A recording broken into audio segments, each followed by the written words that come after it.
Good morning, Michael Walsh with Roger Norgel here. Welcome to Norwal Farm. We're continuing through this cold snap that we've been having. It's Tuesday, January the 27th. It's 9 degrees this morning and sunshiny, pretty windy. We've had a few more ewes lambs, so we're getting through the lambing season pretty well. So we're going to continue the update, and thank you again for joining us at Norwal Farm. It is Monday, January the 26th. I took the rams out yesterday. They're back out there.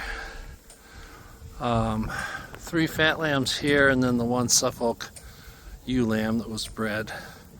So we're going to keep them in here separate so they can get their grain. That Suffolk is, still growing, plus she's bred and pregnant probably. So 2 of these go to market in about 2.5 weeks, and then one will go sometime in March, into February, 1st of March. So anyway, they'll stay in this small pen. Brought the goats in here. They're going to come over on this side, and then once about the end, another week, then the does are going to go up in the barn, and the wethers and the 3 doelings will stay separate. I'll probably put them back over in this pen at that time, because they'll go over there. Then the feeder lambs from out there will come into this pen, and the oldest group of lambs and ewes, the ewes with the oldest lambs, there'll be 8 of them, they will come down and go where the feeder lambs are. So this is a preliminary shift that had to happen.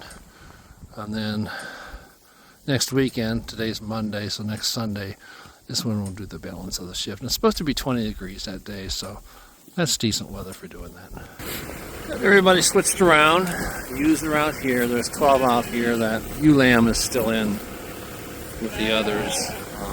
So there's 12 out here, and then she'll make 13 once she'll come out here in a couple months. But we'll do well there. And the goats are over here. They'll like this area. There's 5 does. That's a first time doeling there. She might have twins the way she looks. She's got some udder there. Some of these big old white does, that one and that one over there, might be carrying triplets. I don't know. Hope not. Be nice if they just all have twins. This one over here too. She is huge.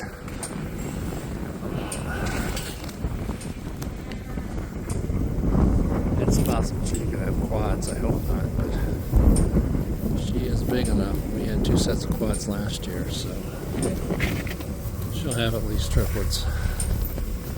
But they'll go up to the barn, the 5 does that are due to have babies. They'll go up to the barn at the end of this week.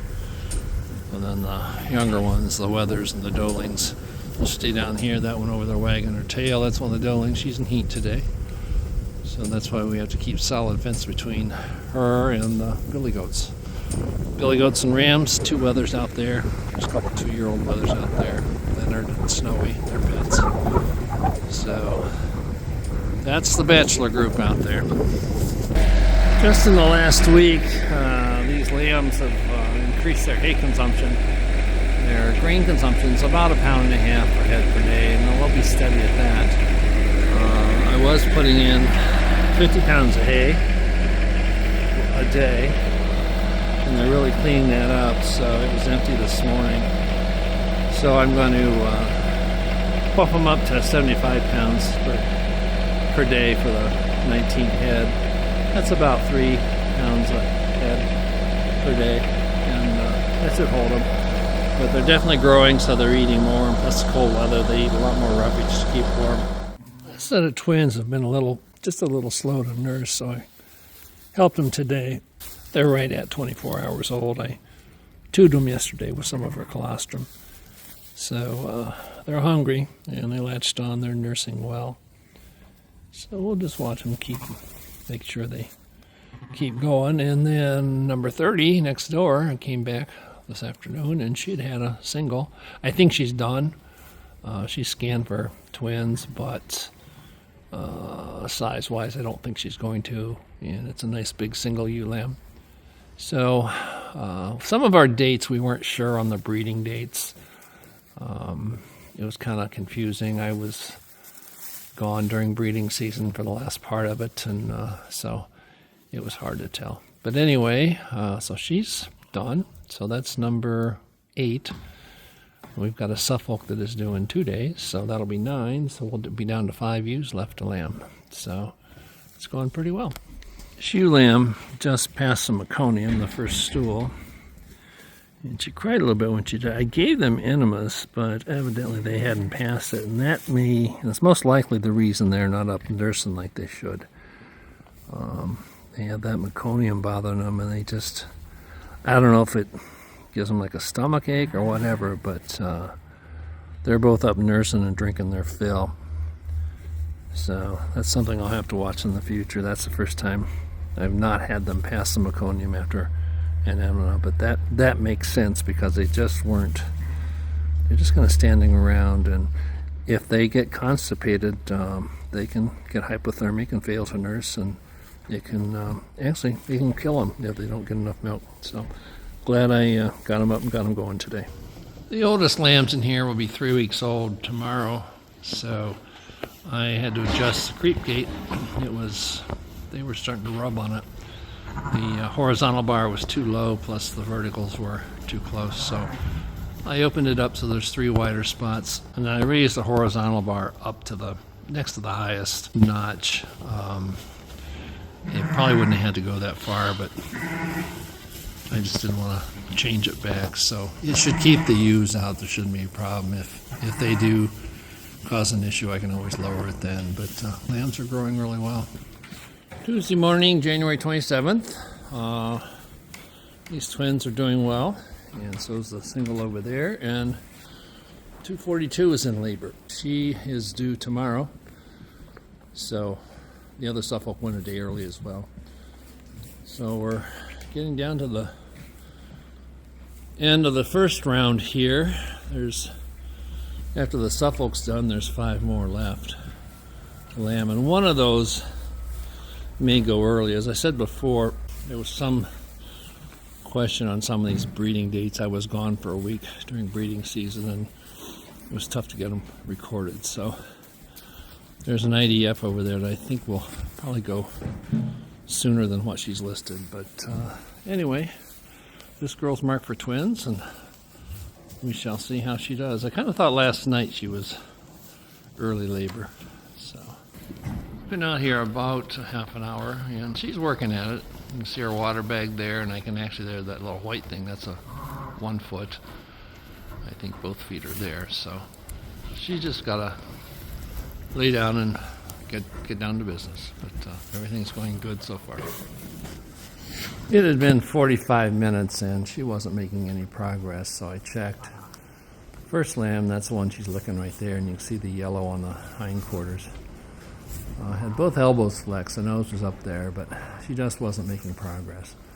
Really big lamb, so I got it delivered. So then I went ahead and delivered the second one.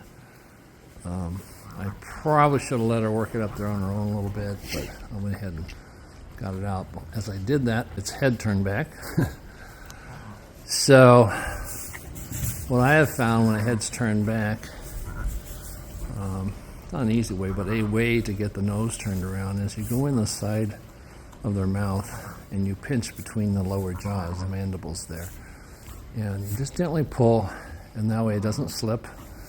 And you can get the nose around where it should be. And then I put traction on the front legs and kept my fingers in the mandible till I got her up to the pelvic canal and reached in there and got the head in the pelvic canal, and then the delivery was uneventful. So this is a ewe for those that have been with us at least a year. She's the one that had the nice set of twins last year, and then the first night laid on them and smothered them. So needless to say, this ewe isn't the brightest bulb in the pack, but 2 nice big ewe lambs this year. They're Dorset Cross, and give her a bigger pen this year because I had her in a small pen last year, just not enough room. So I'm going to give her a bigger pen, and hopefully we don't have the repeat of what happened last year. I've got both of them tubed with the powdered colostrum. They've had their enemas, And got the cords iodine. Now I got to get her pen set up and get her brooder set up. Well, I've got her set up here. Got a brooder. It's going to be an electrician's nightmare. So Dane, if you're watching, don't look. I had to use a cord here with a split connection, which is attached to another split connection down there with 3 cords attached. So hopefully I can start taking some of this down pretty quick, but it's like 16 degrees in here, so these lambs need the heat. And try to position this so the sheep don't get to the cords and get into trouble.